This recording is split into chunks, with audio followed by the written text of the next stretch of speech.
Hello and welcome to this GEO dialogue series, the fourth this season. My name is Lilja Bye. I'm going to be your host, and with me, as usual, I have this wonderful panel with experts. And today we are going to discuss open software, open infrastructure, and open hardware, those components of the GEO open knowledge statement. So we are diving into this principle. And I will share with you the screen so you can get a nice overview of the program. So first, a little bit more about me. I'm Norwegian. I have been involved in GEO since before its birth, and I've been very involved in developing interoperability, use of Earth observations in many different application areas, climate change, disasters, ocean, and currently. And I've been a member of this GEO data working group who is organizing all of these dialogue series. My co-host and organizer from the program board is Marie-Françoise Voidrot.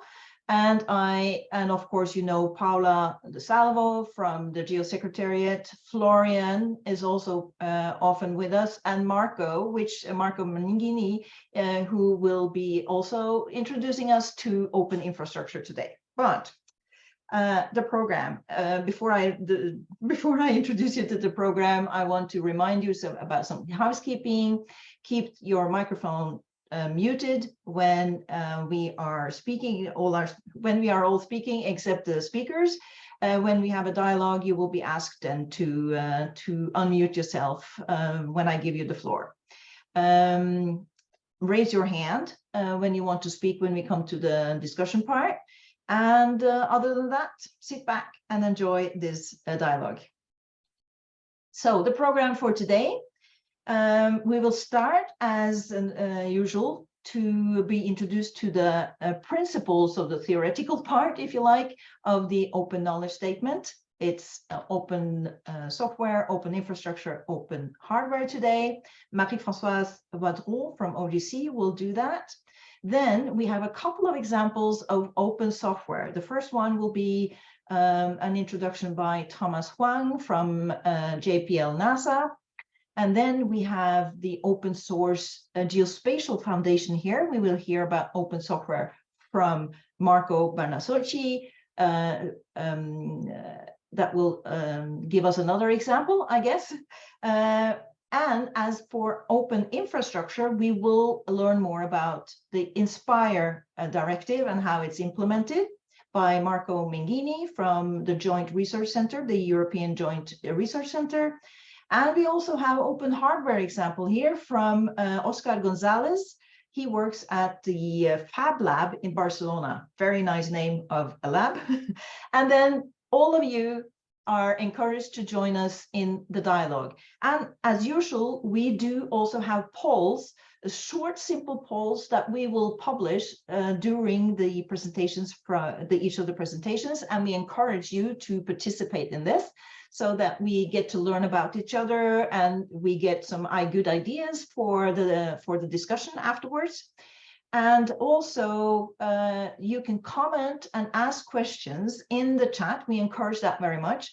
And then at the end, when we have heard all the introductory presentations, we will have this dialogue. So that's when I will call upon you if we dive into the question or the comment that you make. So the first speaker, my co-host also, Marie-Françoise Voidrot from the Open Geospatial Consortium. She is an experienced standard worker, I would say. She has been working with standards first for 30 years in Météo France, so she knows the practical side of this, the operational side of this.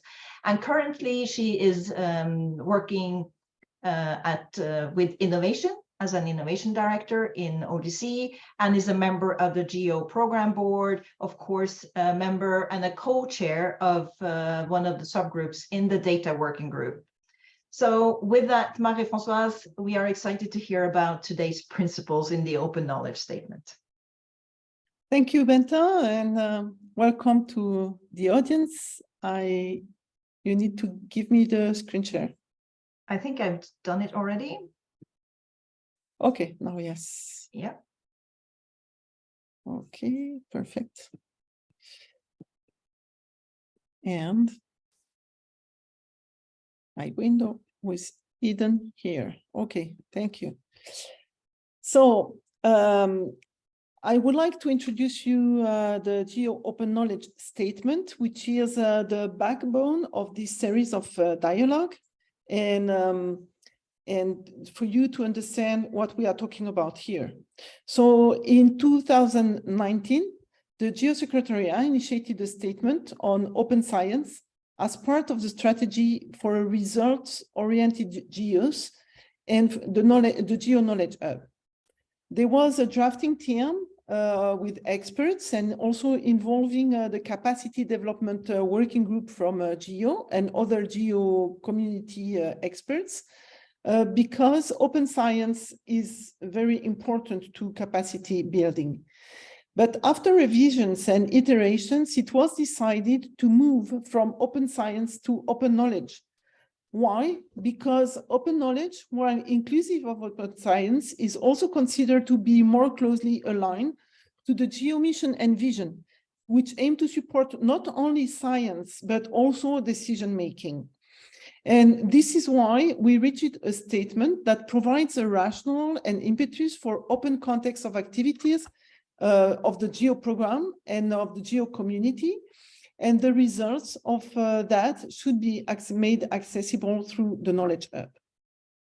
So in fact, what is open knowledge? The definition from the Open Knowledge Foundation is that open knowledge is any content, information, or data that people are free to use, reuse, and redistribute without any legal, technological, or social restriction. This is the definition from the Open Knowledge Foundations. And what we aim to do here is to see how this can be defined and applied to GEO. So of course, open science is a major component and strategy for open knowledge, but the open knowledge statement lists all different types of strategy to go towards open knowledge. And open science is the major one maybe, but there is also open access, open software, open reproducible research, citizen and participatory science, open data, open infrastructure, open hardware, open education, open evaluation, and diversity of knowledge. All that is described into the GEO Open Knowledge Statement. So this series of dialogue is going through all these different strategies to present what it can be, raise the awareness, share a same baseline of understanding to be able to maybe draft afterwards implementation guidelines of what can be open knowledge for GEO. So what is here identified with this green check is the dialogue which have been already done in the last weeks. And the focus for today is going to be open software, open infrastructure, and open hardware. The recordings, so this session is recorded. It's recorded, right, Benta? You recorded? Absolutely. Okay, perfect. So this session is recorded, and the previous one have been recorded too. And you have here the links on YouTube of where you can find the recordings. And they will be soon published to the GEO Knowledge Hub to be more sustainable and be accessible for longer. And we will also publish there the slides of the presentations. So the previous dialogues have been focusing on open knowledge and open science, then open data and open access. The last one was open reproducible research. We are today on open software, open infrastructure, and open hardware. Here, we will have the ODOC, Open Data and Open Knowledge workshop that will happen in Geneva on the 15th and 16th of June. We will tell more about that later. And then we will go towards open education at beginning of July. Then we will have a small break during the vacation to digest all that and be able to go towards the last approaches to open knowledge. Each dialogue is built in the same way. There is a theoretical part. This is what I'm doing here, explaining what we talk about. and what can be open knowledge at theoretical level. And then we will have examples, and this is what our experts today will present to make these definitions more clear and stimulate the brainstorming. So in the theoretical presentation of the statement, open software is defined as any kind of software, including model and artificial intelligence, developed during the research process that should be released under an open license and following the fair and trust principles. Additionally, any reuse of software upon which the newly developed software is based or needed to execute the programming code or workflow should likewise be released under an open license as far as possible or made available according to the FAIR principles. Open infrastructures is any infrastructure needed to support open knowledge, for example, sharing platforms, data repositories, and computational infrastructures that should be non-proprietary and based on open standards, which are developed, approved, adopted, and maintained via a collaborative and consensus-driven open process to make data, information, and services fair, findable, accessible, interoperable, and reusable. Standards facilitate interoperability and data exchange among different systems, products, or services, prevent vendor lock-in, and provide long-term and unrestricted access to everyone. And as a matter of fact, open licenses and open standards enable all this open knowledge. Open hardware, it's the design specifications of physical objects, hardware, should be released under an open license, allowing others to study, modify, create, remix, and redistribute. So these three strategies will be the focus for today, and our experts are going to present some different examples of implementations to stimulate and open the dialogue. Thank you for your attention. Thank you very much, Marie-Françoise. You laid out the topics of today, and you also reminded us that we have a very exciting next event following up what we we are doing here in the dialogue series. We can continue also the dialogue around the topics of today in ODOC. And Paula, I know this is something that you are working very hard on, several of us, but could you just briefly introduce us to the ODOC event? Thank you very much, Bente. Thank you, Marie-Françoise. And very pleased to see many people attending today dialogue series. Indeed, as you well explained, Bente, the ODOC is the Open Data, Open Knowledge workshop that will be held in Geneva in the WMO building from the 15th to the 16th of June.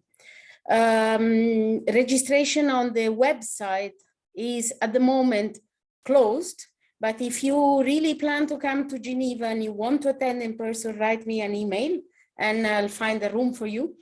We have a very, very exciting agenda for this workshop, and I'm going to walk you like that. We have several sessions that are basically addressing various important aspects of the open data and open knowledge aspect. We have an opening session where we basically have keynote speakers from International Committee from Red Cross, UNOSAT, and the Indigenous Knowledge Alliance.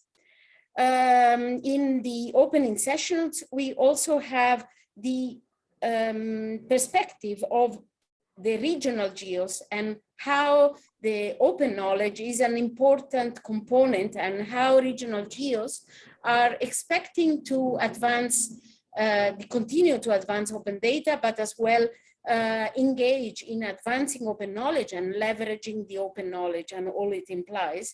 And this, the regional GEO will intervene after the presentation from Marie-Françoise, who will nicely set the scene.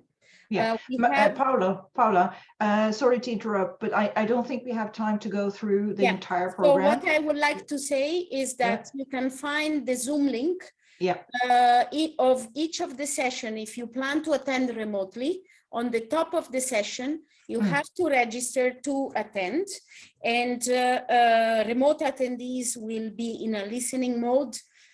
In person, of course, we prefer. And again, if you plan to come, don't hesitate, drop me an email and we'll get you in. We had to close registration because we are scared that we have bypassed the maximum hosting capacity of WMO. So it is a really well attended event and is led by the community. That is why it's going to be a success. Yes. So welcome. Thank you very much. And you will find also the link in the chat. And I wanted to introduce this part now as we are all here, because indeed, this is a very important community activity that will continue what we are doing here. And we will also continue with the dialogue series after the event. But please, if you have time to go to Geneva, do that. If you can prefer to sit at your office or home, it's also possible to attend remotely. Now, back to the busy schedule that we have. I would like to introduce the first example of a software. We jump directly to open software, and it's Thomas who will do that, and I will introduce Thomas to you. Thomas Huang, he works at JPL, NASA in California, and he has a long experience with information and data science program at NASA Jet Propulsion Laboratory, decades of experience with data systems design and large-scale distributed intelligent data systems. But today, Thomas, it's another part of your activity that we will benefit from learning from, namely your engagement with open software. And by that, I give you the floor. Thank you very much, Thomas. Great, thank you. Let me try to share my screen. All right, can you see my slide? Yes, we can. Okay, thank you so much for having me, and I'm going to try to be quick, and I tend to talk long, so feel free to interrupt me. I'm Thomas. As an introduction, I'm a group supervisor, and today I'm just going to talk about open, right? The word open been mentioned many times, and we can just summarize it. It's really the key to climate understanding. That's what we're doing: open data, open infrastructure, open software. Again, I've been working at JPL since 1995. Just reminded myself yesterday, and these are some of the missions that our software been contributing to, and many of them are open source software. To prepare for this talk, I was thinking about, since I'm talking about software, I was wondering, hey, can I find the original software that I contribute to? My first contribution to the open source community, and that was over 20 years ago. And I found it the other day, and it was still there. It's actually the work that I contribute to the Kerberos plugin, which is for security authentication for Apache. And it was fascinating because I found that, boy, that was when I was just learning to, I was in software heaven and just writing code and just want to share my experience and contribute to the greater community. And that's how we got started. And well, 20 plus years later, I've been still open sourcing software for JPL. I'm counting, and there's about 30 plus software that I either author or contribute to open source to the community, and it's still going. And the little approval things on the bottom of my screen, these are little email I get for approving, and these are my trophies. So today, I'm just going to talk about the key to understanding climate, and to summarize the talk is really about sharing, knowledge sharing, and technology reusing, and really to promote collaboration, right? Open software is not about, well, just copy the software and run it. Really, people make the software available is so that get the community together, right? Make it better over time. And that's what my passion for the last 2 decades. So today I'm going to talk about one piece of software that we've been very successful in recent year. And this is actually the work that I've been doing for under the NASA AST program, or the Advanced Information System Technology program. And they call this thing the Analytic Collaborative Framework. And it's very aligned really well with the theme of this dialogue here. Is talk about data management and also making data in a way that's easy to use and accessible. It's a single integrated environment, and that's basically the goal of this effort. And I shared this in my LinkedIn recently, and this is actually a piece of software that we opened since 2017. Right, it was started in about more than 10 years ago, when we started thinking about how to build big data analysis capability on the cloud. And remember, 10 years ago, people were still learning about cloud. And the software is continuing to evolve, and how to transform and be able to allow people to interactively analyze the data. To 2017, we make that available to the public. And this is the same piece of software that actually gave birth to the idea about analyst-ready data. You probably heard about it, and how to store data on the cloud in a cost-effective manner. And do that, this piece of software that we make it available got the community going and start contributing to different software discipline or science discipline. And I have screenshots of some of these here that address different science areas for climate research. And you can find out about my keynote talk, here on 2020, and you can find it probably on the YouTube as well at the ApacheCon conference. So this software that we developed, really, and the goal is to create a simple environment where researcher can quickly compare different analysis together. So for example, here, this is looking at Hurricane Harvey. You can actually compare precipitation and the sea surface temperature interactively on the fly, right? This is actually really cool, because when we developed this, right, we were able to analyze 16 years of the data in less than 2 seconds, right? Compared to the traditional method that took over half an hour just to process that data. So imagine being able to do that in less than 2 seconds. That's eliminate amount of data that we have to reproduce every single time, just so that, because you don't have to wait for that 30 minutes. And I wasn't kidding when I talked to the software data community that how do we reduce the amount of data? Because we have lots of data. Well, if you have system software, open source software like this, right, that can quickly analyze the data, well, that's eliminate a lot of the data duplication or data management that you have to do. So, and we deploy the software for sea level rise research, and you can go to the portal there, and we can do this same analysis interactively on your phone and on your desktop without moving any data to your cloud, to your own computer. And again, this is on the fly. Whoa, I don't have to close this. Okay. I'm good. All right.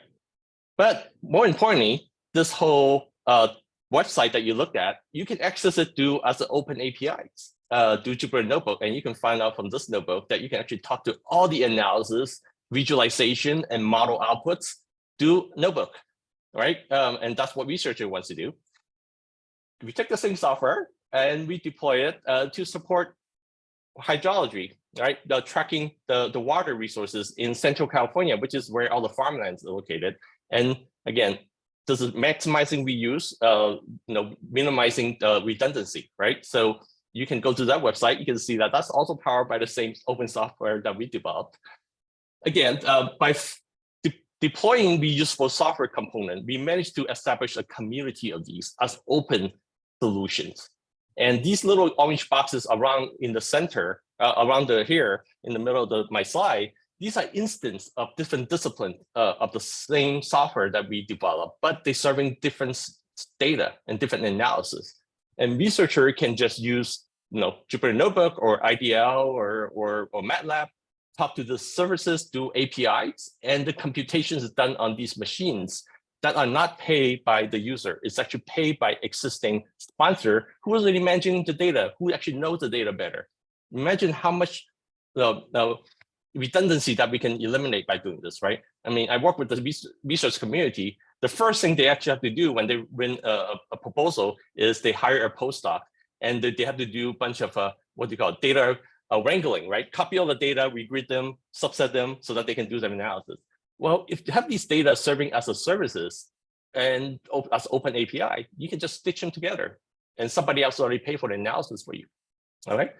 So recently, we actually deployed the same solution for tracking wildfire, and this is in collaboration with the City of Los Angeles, the mayor's office, because I live in Los Angeles, so the air quality is important to me, and we are actually in a wildfire state, so this is actually quite important to me, this assist effort. But the main thing is we are connecting with different organizations, building on this open software solution that can drive predictions and even driving VR capability. And another project that we're doing now is actually how to establish cross-agency collaboration. So this is actually a very exciting project that we're doing, taking the same open source software and working with our Connect partner and building a flood digital twins in federating, doing some analysis on the NASA side, but also analysis on the French side. And to tie all this together, I'm going to skip through this, here's how you look at, right? I'm learning about flood as well, but you can find out about this notebook. It's actually all the APIs open. It's actually run on a cloud environment, and it's free to anyone to use it. Okay, so we can run the simulation of runoff. When you have rainfall, there's surface runoff. And the runoff actually goes through the river streams. So we can actually look at where's the water going, and we can actually track the actual discharge on different location of the reaches in the river. And then we can pull the sensors over in the gauges into the system and compare them with our estimation. But using that, we can actually also compute the river heights. And again, this local here, these sites are done by NASA system. This is done by in the French system, and we are connected.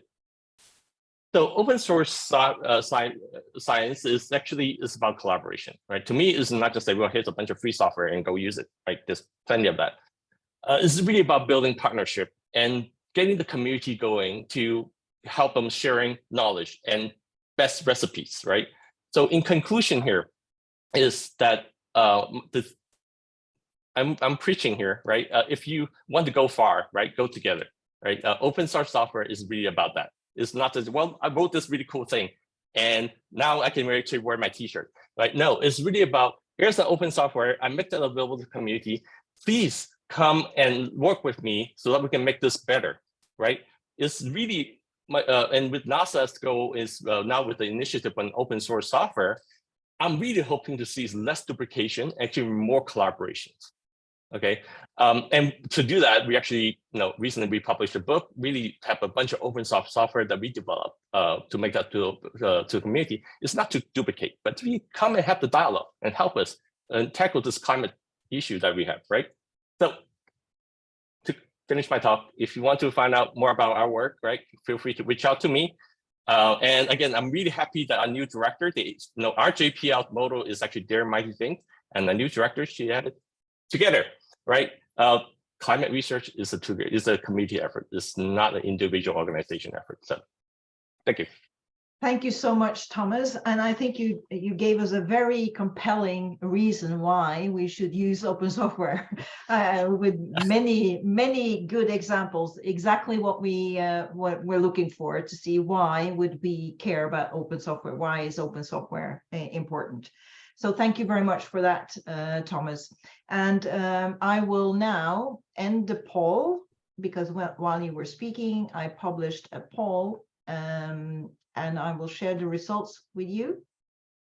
And you see here that we asked you to tick off multiple choices.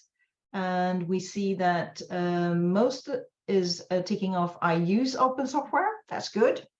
And some are also contributing to open software development, 26%. We have people here that would like to do that, 21%. And we also have some new awakenings. 5% did not know about open software, and nobody did not see the benefits. So that was the results for you. Thank you very much, Thomas. And I know I'm very happy that you are able to stay with us now. So we will have hopefully a dialogue, a discussion, a good discussion. So the next one to speak is another example of open software. So we are exciting to see another approach or perspective. Marco Bernasocchi, he is an open source advocate, entrepreneur, and a full stack, wait for it, Geo ninja. I really like that. So we have a ninja among us.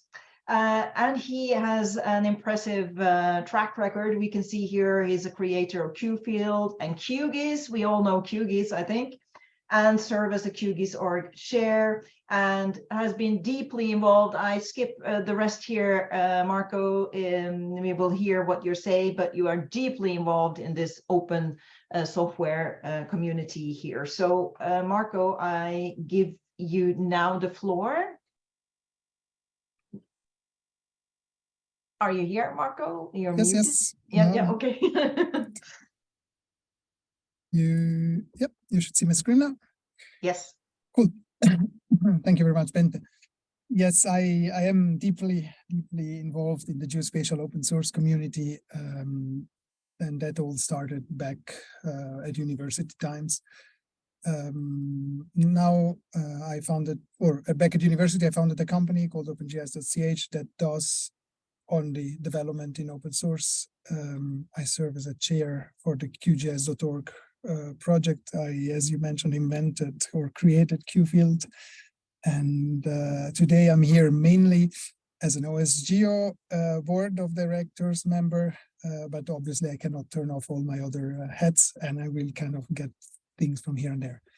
I'll try to today talk to you a little bit about what is OSGeo, what is the our foundation for, and what we do. So first of all, we are at OSGeo, the Open Geospatial Foundation. We are a non-profit software foundation that likes to, or that wants to provide financial and organizational and legal support to broader open source geospatial community. We have a mission that is to basically foster global adoption of geospatial technology. As we heard before from Thomas, it's really a thing that needs to happen, is that when you think open, you think together, and you think multiplying value through involvement in projects. It's a really fantastic thing to see, and I'll get later on to a small example to see how a very tiny seed that a student plants can grow immensely. OSGeo serves as an independent legal entity to which community members can contribute, obviously, but also with which other entities can interact. And that is a very interesting position to be in, because we can do memorandum of understandings and those kind of things with larger bodies like GEO, and try to kind of get this community, get this message that open source is actually thriving when people are working together more out there. We do obviously a lot of outreach and advocacy. We promote adoption. We try to partner with key partners. And we try to work obviously on standards, data, and education. But we also try to help the projects that we have under our umbrella to improve each other through cross-project collaboration.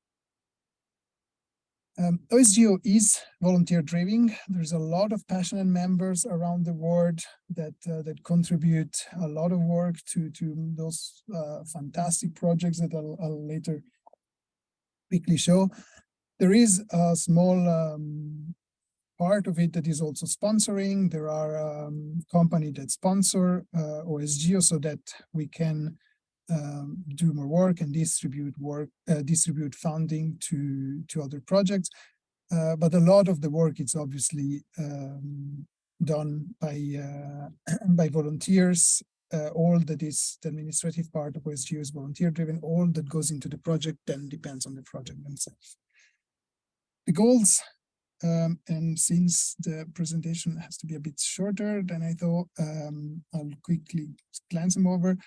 We try to really encourage people doing good things, encourage people being good people, encourage people being good citizens and to try to take care of other projects as well, so that we can do this togetherness, as Thomas mentioned before.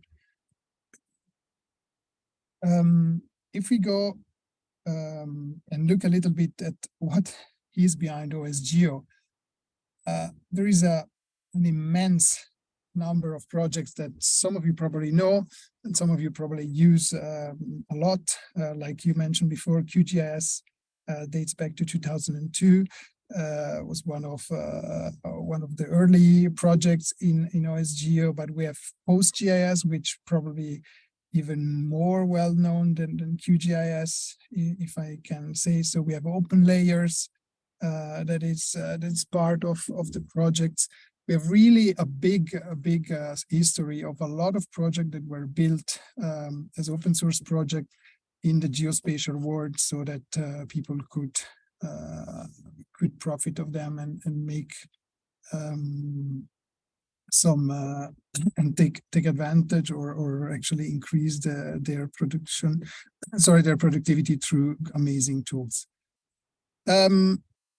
OSGeo projects are separated in two levels. One are the official OSGeo projects, and the other one are the community project. In the official projects, to get there, you have an incubation period where you're followed by a mentor to see that your community works well, to see that you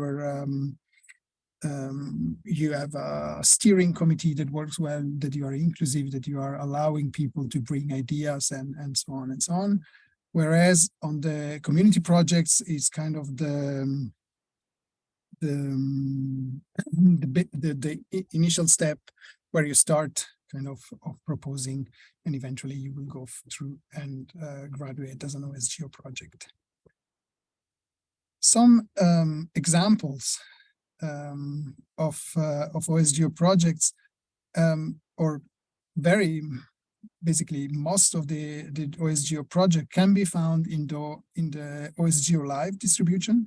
Is a Linux distribution that you can run out of a USB stick and has all these amazing tools pre-installed, ready to try, so you can kind of see what exists and what is there that OSGeo has to offer.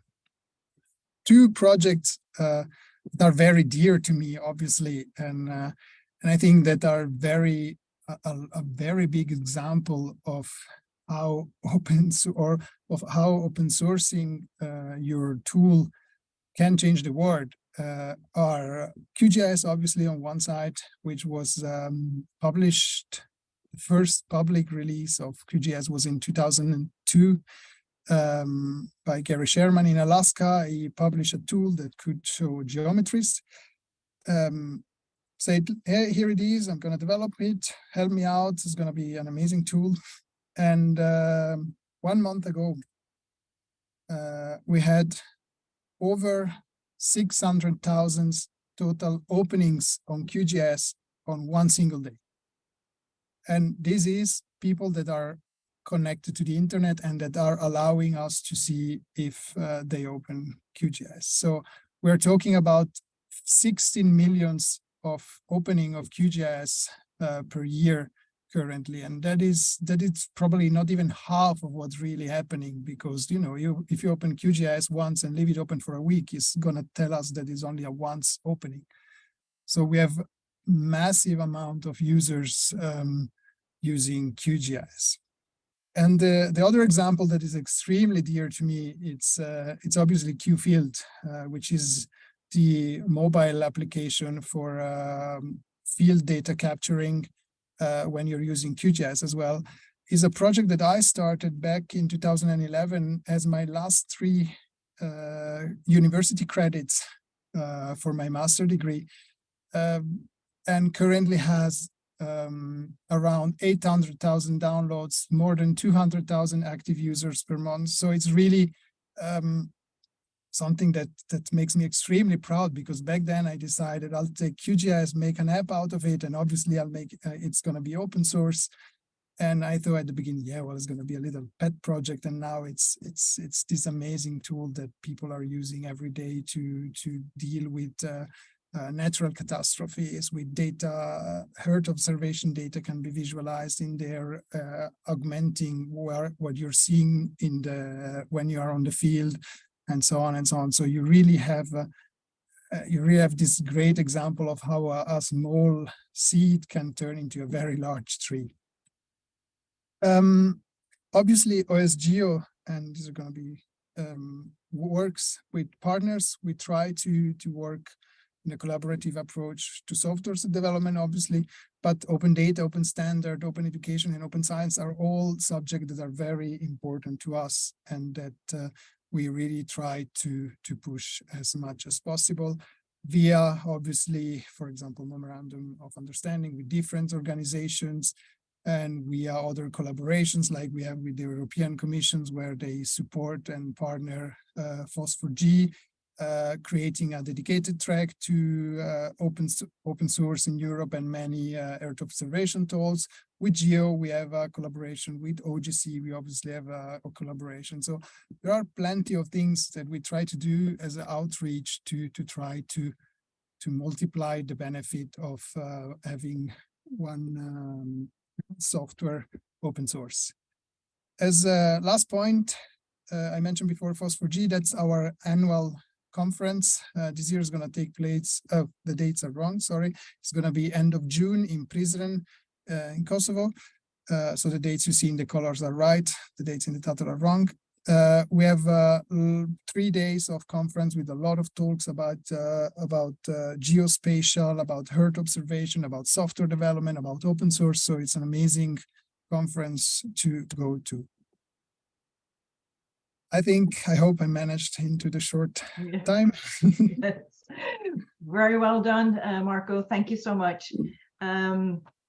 I would, so one observation both from you and Thomas here is that not only is it a matter of making the technology open, but also the openness of the people in the community, that this attitude, you mentioned it in your presentation now, that this is also an important part of the activity, which is totally in line with how we are seeing it in GEO as well, in the group on Earth observation. So this is very well aligned and very impressive examples here. You saw some of the familiar, even though I don't normally do coding, I recognize. I say QGIS, which is a QGIS. It's funny how we can pronounce it differently. Thank you very much, Thomas.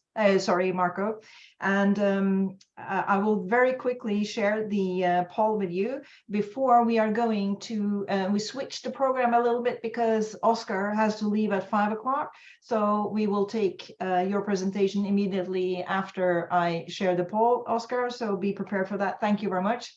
I will end the poll and then share the results. So you see, we asked you to select some options. The most ticked off it, I would like to know how to discover the best open software. 56%, so there's a potential there to help people find what they need easier. And then there's quite a few of you already know how to find what you need, 45%, and that's it. Everybody needs open software, apparently. Thank you very much for participating in this small polls that we are doing. And Oscar, now I'm going to introduce you, who are going to talk about the hardware side of open knowledge. Okay, I'll leave your screen and just introduce you, Oscar. You are an industrial engineer based in Barcelona, and you have experience also with data analysis, testing and calibrating through the experience of automotive and sensor development. And you are then the sense-making lead at Fab Lab in Barcelona, and doing research and development on Smart Citizen as a project, and you are also an instructor of the Fab Lab or the Fab Academy program. So, Oscar, the floor is yours. Well, thank you very much. I hope that you can see my screen and hear me well. Yes. My name is Oscar Gonzalez, and I come from Spain. I'm currently located in Barcelona. And I'm going to introduce you to our project and our approach on open hardware. So Smart Citizen is a project. There's a lot of names here, so I try to make this little sentence. It's a project in the sense-making area of the Fab Lab Barcelona, which is a department of the Institute for Advanced Architecture of Catalonia, which has a name that is too long to fit in the slide. For those that do not know what a Fab Lab is, it's a fabrication laboratory. So we like to make things in physical things, and in the contrary, or in comparison to a traditional workshop, what we do is that we design things on computers and then we materialize them using machines. So either we work on with 3D printers, CNC machines, machines that are able to even make other machines, and so on. And this was born around the early 2000s in Boston, in the MIT, as part of a program led by Neil Gershenfeld back then. And then it was expanded throughout the world through a whole network of Fab Labs who share the same inventory, similar principles, and join in a yearly program for learning about digital fabrication, which is how we call what we do. And this is all the dots that are in the network so far. So you can see that the network is really, really dense, and that this gives a very strong sense of collaboration and possibilities. So what we do within Fab Lab Barcelona, one of the projects that I'm going to present you today is called Smart Citizen, which is open tools for environmental monitoring. So we traditionally see, in particular, air quality monitoring, let's say, on an institutional level with stations like this. So these are the traditional air quality monitoring stations that the government has in cities, which cost a very large amount of money, and that support very expensive industrial equipment, and that we try to develop tools that are more affordable and as well open. So we develop tools like this that are way smaller, way cheaper, and that can be used by anybody, and that have different shapes and forms. Some of them are bigger, some of them smaller, and that contribute to an open data platform. So the platform at the end generates a network of people that contribute this environmental data, and as many other initiatives around the world, this platform aggregates it in a shared and open data platform. Internally, we develop electronics and sensors that fit inside those, and not only for air quality monitoring, but also, for instance, for things like water quality. So these are units that have the same principles but are used for monitoring multiple parameters on water. In this case, we measure pH, dissolved oxygen, conductivity, and so on.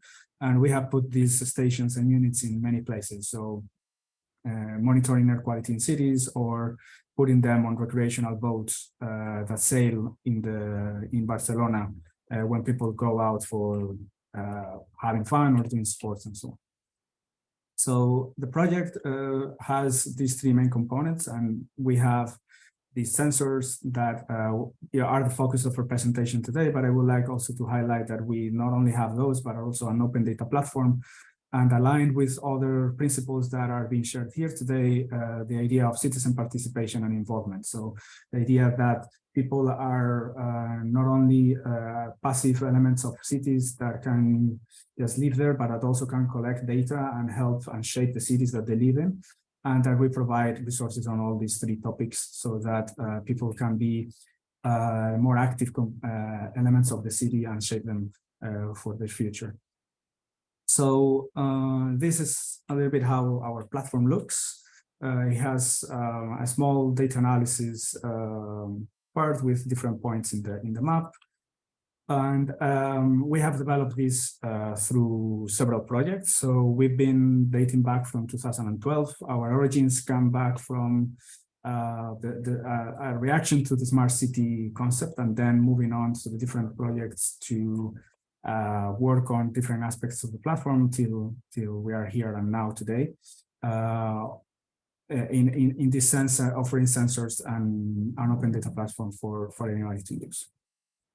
Now, focusing on the open hardware aspect. So I would like to highlight, the same way that other speakers have been saying, that open software in the open source is just not sharing the code. It is the same as in open hardware.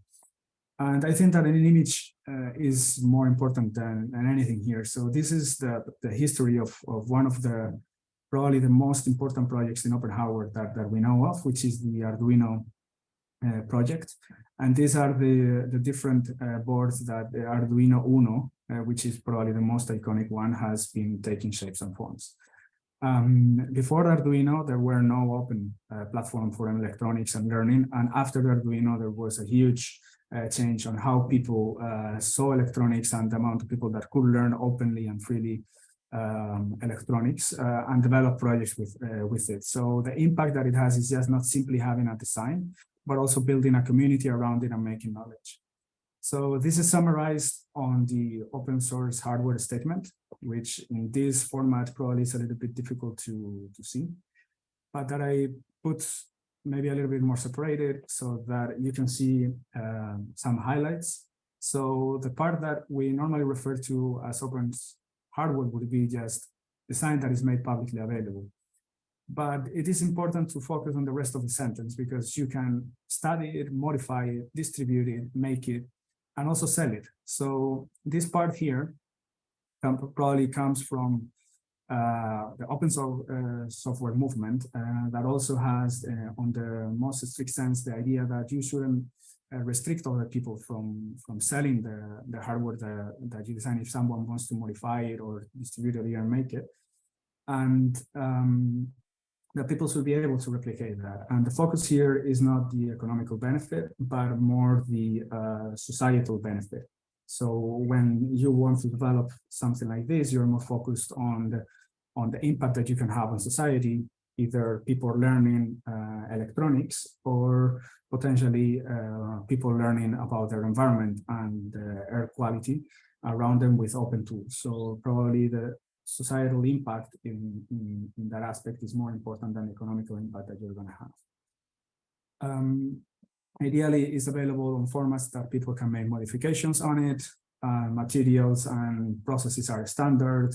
The context is not restricted, and the tools that are used are in the design should also promote people for modifying and making use of the hardware. So wouldn't make much sense to design something and make it open source and then people not being able to use it with open source tools or open source editing tools.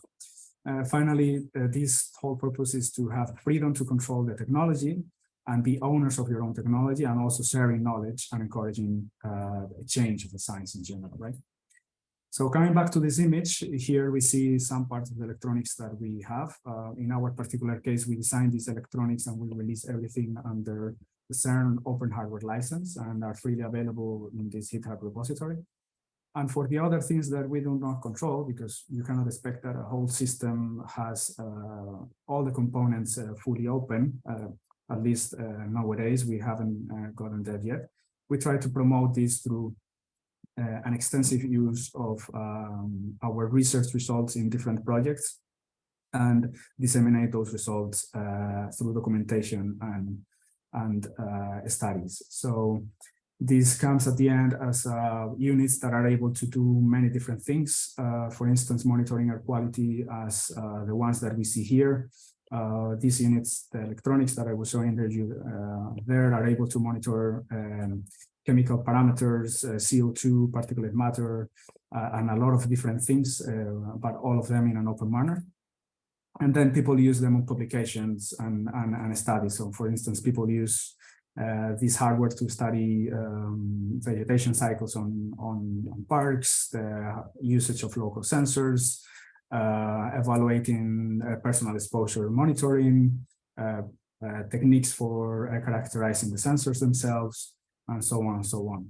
So just to very quickly summarize all this, and also to share an extra part, all this platform that I was sharing earlier as well, it is not only just the hardware, but also this data platform here that can be accessed freely by people and get the data from it with an open infrastructure as well that can be deployed by anybody, and that is very extensively documented.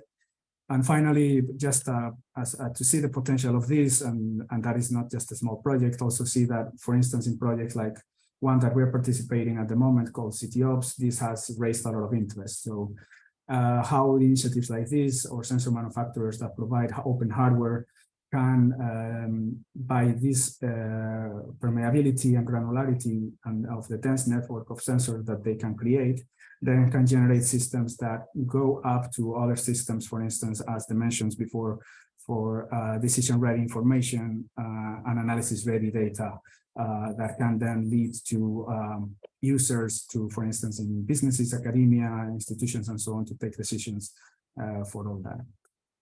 And this is all based on the idea of collaboration using open source tools in terms of both in hardware, data, software, and in knowledge. So this is it.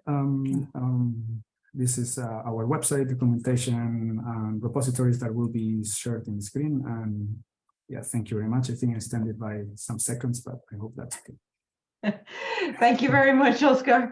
Very interesting to see how you're working and making all this hardware also open, and that's also a possibility. Now, I know you have to go. But so before you go, I assume that you can share your presentation with us, send it as a PDF, right? Yeah, so that will follow. So we gather that on our GEO Knowledge Hub and the recording of this dialogue series. I think this is very useful. In interest of time, if you have a quick question to Oscar, I think we will allow that now. Because you have to, it's a hard go, Oscar? No, I can stay for 5 minutes. That's okay. Okay. So, yes, so I don't see any questions in the chat, but I will, maybe it will be generating some ideas when I now share the results from the poll I did when you were speaking, Oscar. We asked the audience to select among these options. You can see here, and you see you informed quite a few. Half of us had not heard about open hardware before. Then I think there are also here possible to recruit some new contributors. 33% would like to contribute to open hardware development. And we have 28% of us already using open hardware, and a few also contribute to open hardware development. So thank you for participating again. Is it so? I can ask you then, Oscar, before you leave.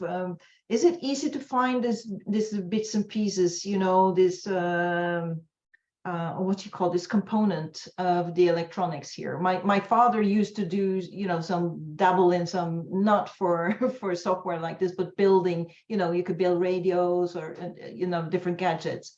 Is this, if I recall, there are stores where you can buy all of these components and put it together as you wish, right? This is currently very broad now. That at least in electronics is very easy to collect hardware.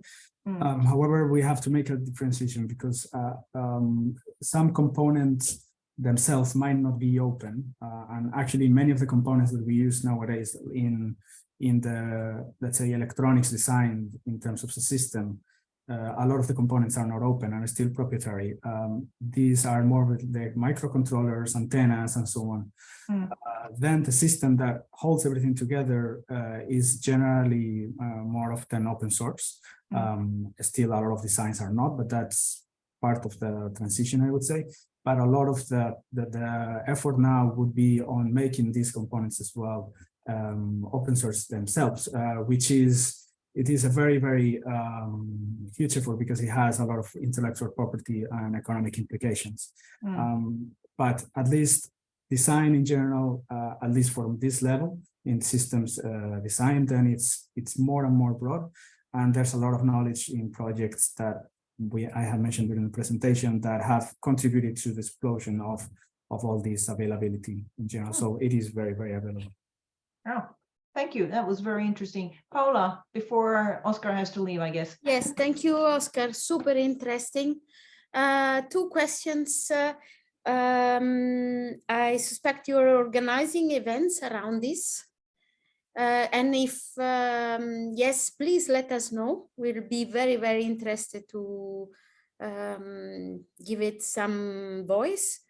As well, it could be extremely valuable, not this year, we're too short now, but in the next open data and open knowledge workshop, we would be very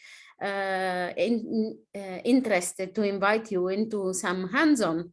You know, it could be an extremely valuable approach to have in one of our events. Well, thanks so much. That's really an honor. For sure, I take the invitation and let's stay in touch for that and define more in details. And in terms of events, for sure, we are part of many projects at the moment. And probably also with Joan Massot from GEO and the last project that we mentioned, CTOps, we will be doing a lot of events down the line, so we will stay in touch for this, for sure. Marie-Françoise, real quick, I guess, before he has to leave. Yes, GEO involves all the countries, you know, it's global, and deploying an Earth observation network in situ can be expensive, and we know we never have enough. So are there any tutorials on how to build, for instance, meteorological or pollution sensors with a 3D printer? Are there some places where there are tutorials about that you could and you could share the links? Yes, well, most of our documentation could be considered as a huge tutorial for doing so. But also we reference a lot of other different projects that, of course, we don't cover because the range of Earth observation or the amount of things that you can do in the Earth observation field is really broad, of course. And there's a compilation of information in our documentation. And as part of the different projects that we work on, we also, let's say, collate all these in reports and so on, but probably the entry point would be with us. So very happily we share this with you, with our tools or other tools as well that will cover many fields. Thank you. Thank you very much, Oscar. Thank you. Now we can move on to the next speaker, who will help us understand how we can glue this together, I guess, to a certain extent. Open infrastructure will be introduced to us a specific European approach. I will share my screen first, introduce you to Marco Minghini. He's an environmental engineer, specialized in geomatics and GIS. And currently he works for the European Joint Research Center in Ispra, Italy. And he has been a member of the GEO community also for some time. And also I wouldn't say on the side, but you see here that he has been involved in this open software, OpenStreetMap, humanitarian OpenStreetMap. So he has been involved in these communities on openness. So with that, Marco, you will talk about Inspire today, and I will give you the floor. Thank you, Marco. Thanks a lot, Bente. And I will now share my screen. Please let me know if you can actually see the screen now in full screen mode. Yes. Okay, thanks a lot. Yeah, I will try to glue basically some concepts we heard about before into the notion of an open infrastructure. And we speak about Inspire, that is one of the main European infrastructures, the main one for geospatial data. As you know, the Commission is also supporting GEO, and Inspire is a very important building block of the European contribution to GEO and to GEOs. So what is Inspire? For those of you who have never heard or that know a little about it, Inspire is a directive. It's in force since 2007 and defined a legal, but also a technical and an organizational framework for defining a pan-European spatial data infrastructure to support environmental policies. Most probably, Inspire represents the largest data sharing effort in the geospatial domain that has ever happened. And in a nutshell, it wants to ensure interoperability through requirements on data sharing, so data models, services, metadata, etc. And it's not something that European Union member states had to build from scratch, but starting from their national spatial data infrastructure. So in this presentation, I believe, and I want to convince you that Inspire is an open infrastructure. You can see here a lot of elements of what an open infrastructure should have, but also the GEO open knowledge statement. It's, for example, based on open source, but it's also based on open standards. There are open governance approaches, open education or open educational materials, open repositories, links with open data, and finally a point of community. So in the following, I will try to dive a bit quickly, unfortunately, into each of these open aspects. So starting from, once again, the software. Here, what I would like to bring is the message that Inspire as a legal initiative acted as a catalyst for creating something new, for innovating from the technological point of view. These are the three so-called central infrastructure components that we, the JRC, operate, develop, and maintain on a daily basis. And these are those that the member states use to actually implement Inspire. And they are all based on open source software tools. From the left to the right, we have the Inspire Geo portal. That is the place where you can get access to the data. This is based on Geo Network, open source, the most popular catalog application in the open source realm, or also well known as Geo project. In the center of the slide, the Inspire Reference Validator. This is the tool that is used by member states to check the compliance of the resources, but also by us to monitor the implementation of the directive. And this is based on an open source validation framework called the ETF. And on the right, the Inspire Registry, which provides access to all the Inspire identifiers. And this is also based on an open source component that is called the registry. Very interestingly, GeoNetwork already existed, but the ETF, ETF already existed, but was really pushed forward thanks to Inspire. And the registry was actually created because of Inspire. So once again, a catalyst for innovation. Open standards. Since the beginning and by nature, Inspire is based on open standards from OGC, from ISO, TC211, and from W3C. In the case of OGC, Inspire most probably represents the largest uptake of OGC standards ever. What is important is that this, of course, provides benefit for everyone. I mean, not just for the Inspire data providers, not just for the users, but also for standardization bodies themselves, because of the uptake of the standards, the feedback from the implementation, and also the fact that many Inspire representatives from the member states actually have a seat, have a role within the standardization bodies.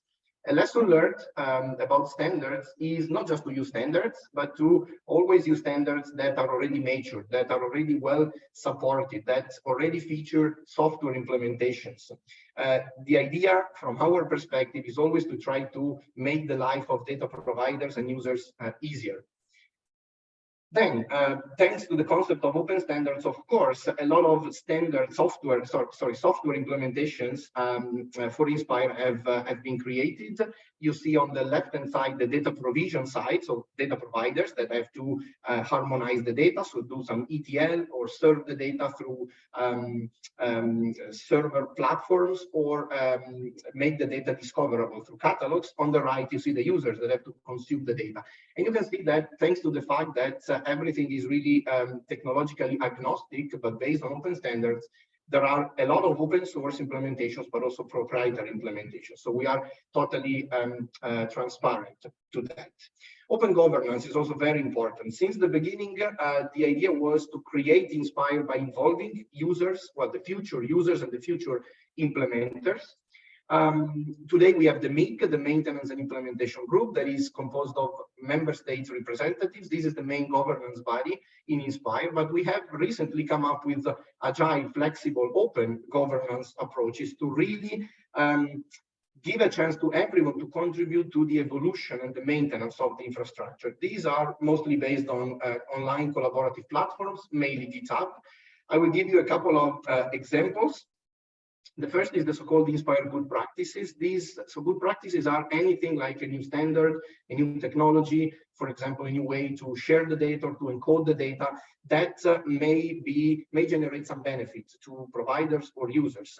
The governance approach basically says that everyone, a group of people that wants to push for a new technology within Inspire, can create a good practice. And there is a governance approach based on a proposal, based on some endorsements, some discussions, some community building event, and so on and so forth. So this is the way, one of the ways to modernize the infrastructure. Another one is a governance approach to manage the updates, the evolution to the so-called Inspire artifacts, the technical guidelines, the schemas, and the UML models. This is also managed in a very open and transparent way on GitHub. There are actually change proposals, there is a discussion, there are assignments, there are pull requests. So like in a software realm. Open educational material, of course, we have software, we have tools, we have technical guidelines. It's important also to provide some training modules and to make them open. Everything here is available under open access licensing. It should be CC BY 4.0. So a lot of material has been produced. Inspire, again, is active since 2007. So you can imagine how much material we have, including also software guidelines for users and for developers. Open repository, so everything that really is a part of the Inspire infrastructure is openly accessible. Again, the Inspire TGs that you see also in the screenshot, the UML models, the schemas. For the validator, for example, we have all the tests, so the abstract and the executable test suites available online. As I said, we use GitHub. We also use GitHub mainly for the help desks of our different software tools. And basically everything is really contributing to this knowledge base. And the Inspire website, that is inspire.ec.europa.eu, is also called the Inspire knowledge base more than a website. This really gives the idea that altogether this contributes to shaping a knowledge about, in this case, Inspire. There is a very strong link with open data policies because Inspire itself does not mandate that all data shared by member states are open. Well, did not mandate back in 2007. Now things are changing because the Open Data Directive from 2019 and the related implementing acts define the concept of high-value data sets that are data sets of particularly high value due to their reuse. That as such have to be made available for free as open data under CC BY 4.0 or a less restrictive license in machine readable formats and via APIs and when relevant bulk download. So this implementing act that was published at the end of last year lays down the actual list of high-value data sets. There are 6 categories, and Inspire data, so data that are already in the scope of Inspire, belong to 3 out of these 6 categories: the geospatial, the Earth observation and environment, and the mobility. So that means that this is adding a kind of an open data layer on top of what Inspire already requires member states, public sector organizations to do. Finally, and this is also very relevant and very related to what we have seen before, a very important aspect of an open infrastructure is a community. It's not just because of software, not just because of hardware, but it's, let's say, glue. You cannot have a really open, a really successful infrastructure without a community. So the social component is really important. And this is one of the main lessons learned in Inspire after 15, 16 years since the beginning. In Inspire, we have a huge community that is made of data providers, of course, data users, standardization bodies, as I mentioned, open source communities. So the OGC, PostGeo are key players in Inspire. We also have researchers, of course. So we have many, many stakeholders, and establishing a community, once again, is crucial. On the right, you see the editions of the past Inspire conferences. Unfortunately, there has been a break due to COVID, but I take this as a chance to announce the next 2023 Inspire conference on 28th and 29th of November in Brussels. Finally, you can find more on these, including a vision on how to really fit Inspire into the new technological and, most important, political context around data spaces in this recent report that we have published. So with that, I close, and thank you very much. Excellent, Marco. Indeed, you really showed how the Inspire represent a framework, infrastructure for sharing open data as well, and not necessarily open to all, but that's at least the way I learned about Inspire. So Norway, I come from Norway, and Norway has been a big proponent and contributed to the Inspire directive and implementation of Inspire. So indeed, it's a very good example on the open infrastructure. And you covered so many of the components, including, again, mentioning the community. I think this is a common, that's the red thread through all of these presentations. And with that, I think I will, yes, before we start a discussion, we have a few minutes also to discuss. Let me see. So I will end the poll, and then we will open the floor for you guys to engage in this dialogue. So while you were speaking, Marco, I asked people to select some options again. And there are 60% already using open infrastructure. That's good. We have also 40% contributing to the development of open infrastructure.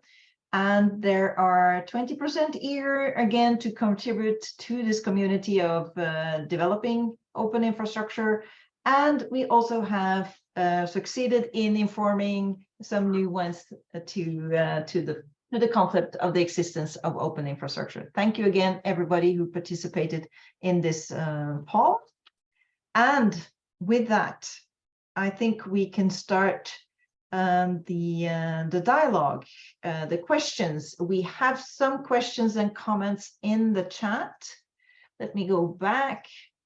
I think there was somebody from very early from Berkeley, was it?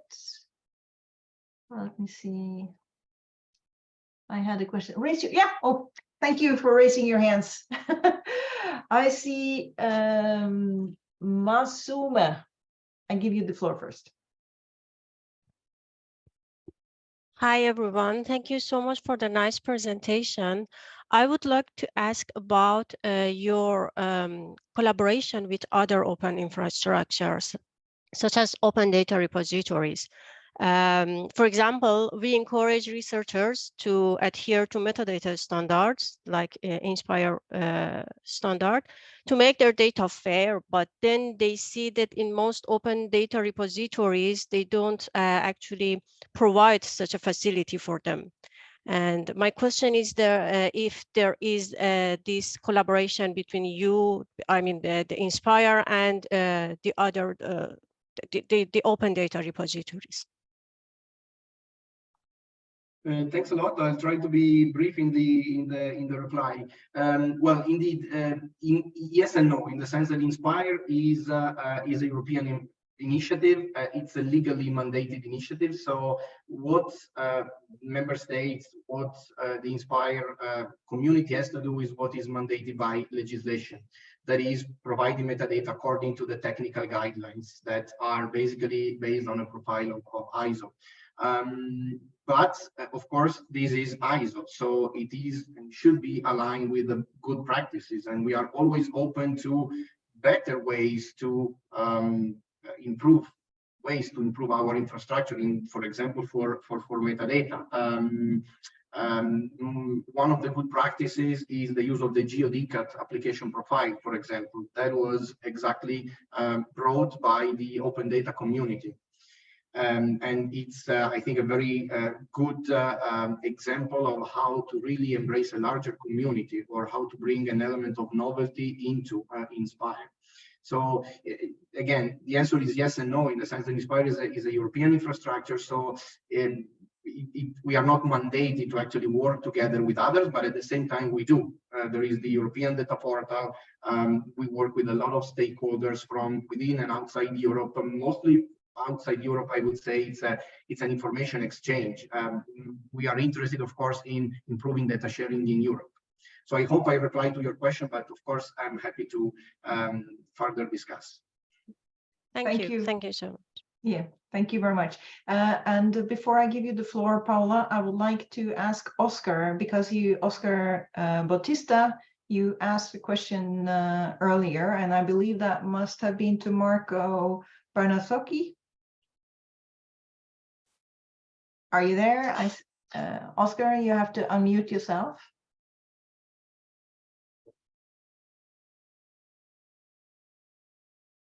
Oh. For the record, then I will ask. I ask you, Marco B. Yes. Is Q field available on iOS? Yeah, I'm back. Sorry. I had like a connection problem, but yeah, I just didn't know about the software, and it's I think it's a very interesting option to collect data, like an open option. So yeah, I would like to know if it's available on iOS. It is. It is. Thank you. Yes. Excellent. And then, yes, Paula, now I give you the floor. Thank you, Bente. Thank you, Marco. I just wanted very quickly to congratulate you for the wonderful presentation, but for the wonderful message you brought. This aspect of the community is so important, and I would like to ask you if you can reiterate this message at the ODOC, because it is our strength. In fact, I am a big believer that alone we are really few things. And when we are getting together, then the movement gets important for many, many aspects of the life as a whole. So please reiterate this message, because we need to hear this, and thank you, because it's so harmonious to hear. That was energizing. Thank you a lot. Yeah, thanks, Paula. If you allow me for a quick comment on that, indeed, the community is important. Two comments, actually. One is that you don't build a community from one day to another. It takes time, it takes effort, a lot of resources from many players. The second thing is, and here I'm thinking even more at the software aspect, at the data aspect, at the hardware aspect. Community means really everyone. For example, for software, you don't need to believe you need to be a developer to contribute to open source software. There are so many other things you can do, like testing a software as a user and providing feedback, or translating or writing documentation. So this concept is very, very important. And many people tend to underestimate the importance of the community, meant as not just the developers that do the software. Hmm. Thank you. Yeah, Thomas, are you cooperating with these communities that you've heard about today? Were you aware of them? I were some of them, and not sure we are cooperating officially. I'm sure the my engineers are contributing to some of them already. That's our first thing. Is I think some of the question we also asked about is how to select the right reusable software and solutions. Our methodology is to first look for any existing open source solutions as a, for obvious. And then we don't just do a search and say, here's a list, but we actually also study the community and see if that is the community active, because we do have a lot of open source software. Unfortunately, got some really smart people done the work and then they got hired by Google and then they just dropped the work and left, right? Or they got the master's degree and they left. And I engaged with some of them and I said, hey, what happened to your software? And they go, oh, because I got a job at Amazon. We do get a profile of all the software first, and then we do the research and make sure that there's a active in community and the software is actually mature. And then we connect to the contributor ourselves directly to see what we can do, especially when we have a great idea. We don't want to just lock it inside JPL. Our first thing is if it's open source, just if you do something right, just make it available right now, immediately. So. Yeah, thank you. Yeah, because I see a potential here for connecting more communities and using actually GEO and the dialogue series to help that happen and to strengthen and to sustain these communities that some of them are fragile, as you said. Marie-Françoise, as I jumped in here, I give you the floor to you now. You asked for the...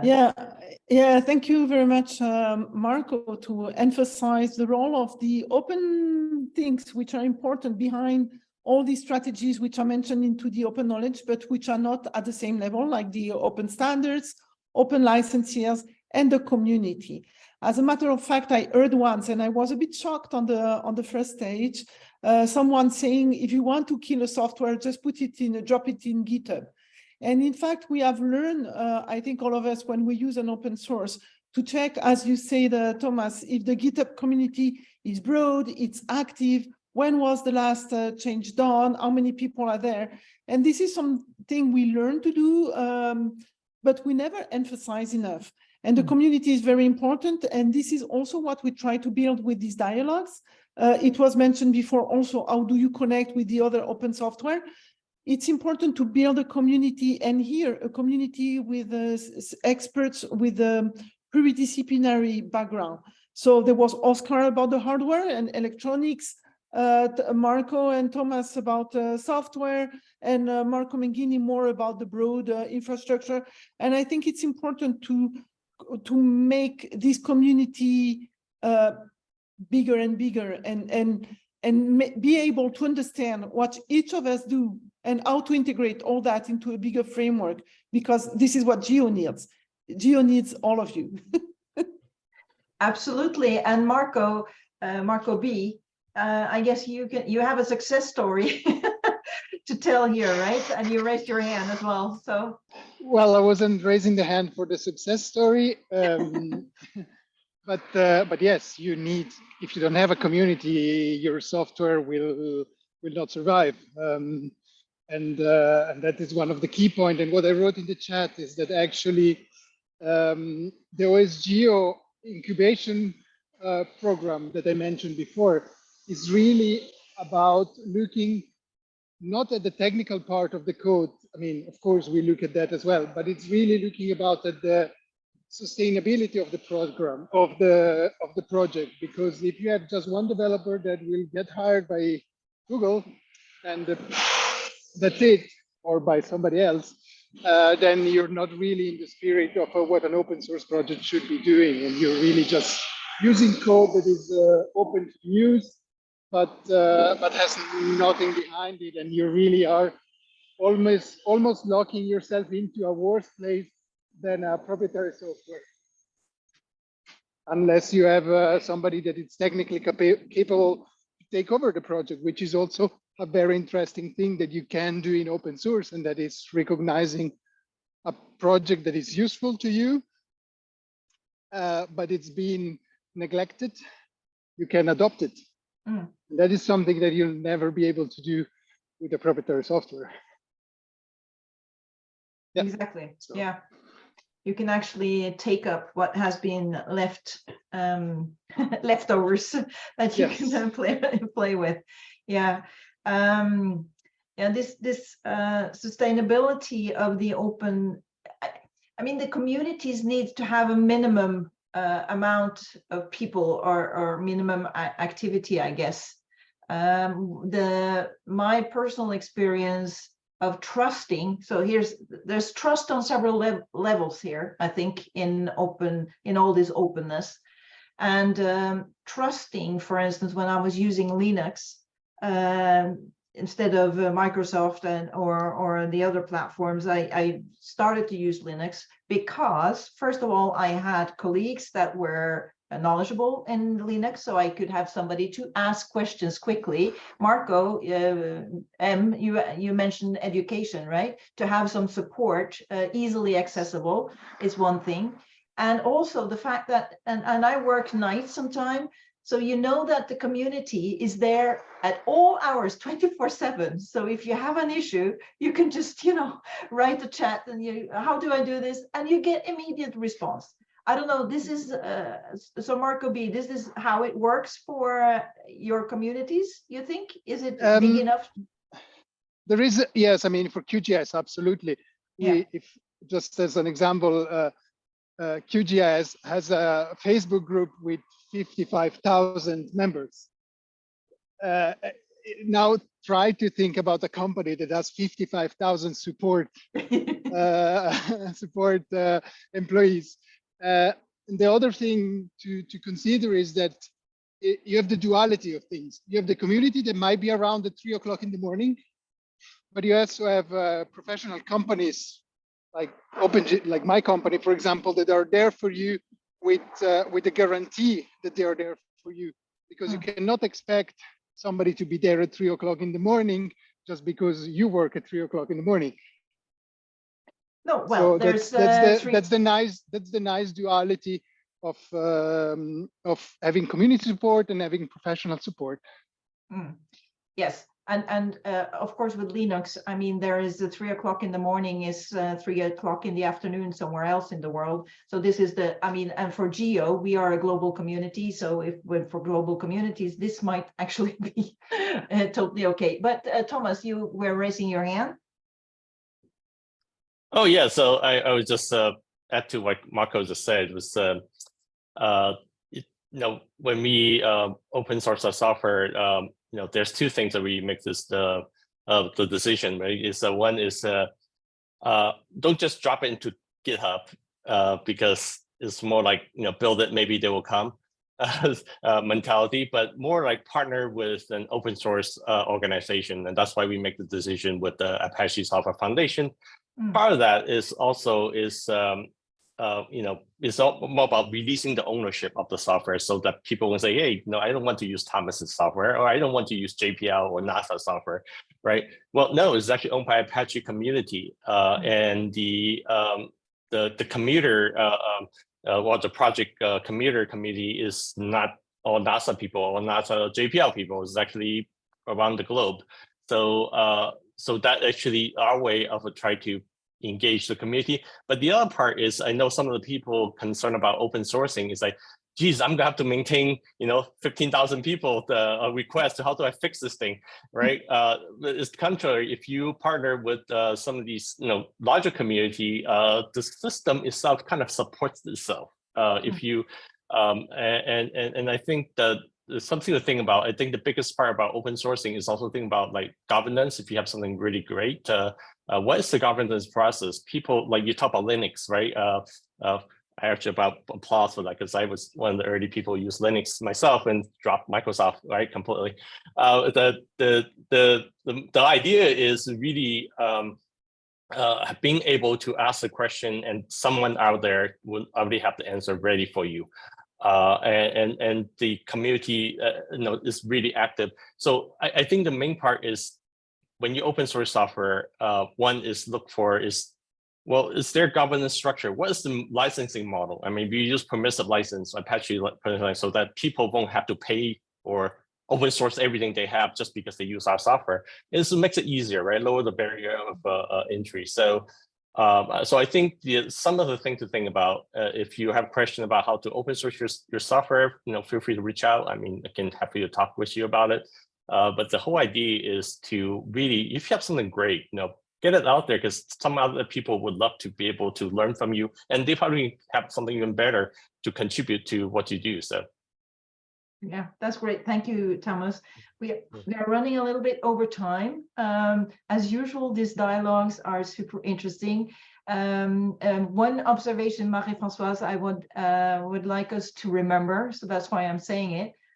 All the speakers have been mentioning licenses and several types of licenses for these open software, open hardware, and open infrastructure. I think this is something that we need to make sure that we capture in our discussions in the GEO data working group, because that's key also for this open knowledge sharing.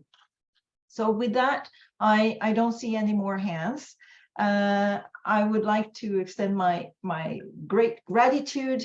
I'm very happy to all of you contributing to this. Thank you for the speakers. Thank you for the audience being here, and make sure that you sign up for the ODOC. Even if you cannot go to Geneva, continue this dialogue together with us in the ODOC, so the Open Data, Open Knowledge workshop. Sorry for the acronyms all the time. This workshop that will take place the 15th and the 16th of June. And furthermore, the next dialogue that we will have will be on the 6th of July. So remember to register for that as well. We are talking about open education or open evaluation, is it, Marie-Françoise? Yes. So that will be the topic then. And then we will have, so that will be the last before the summer. And then in September, we will start again with the rest of the dialogue series. Please, we have heard today all the good reasons we should maintain our community. This is super interesting, very many knowledgeable people, and we do it for the good of the planet, nothing less. So thank you so much, and see you soon.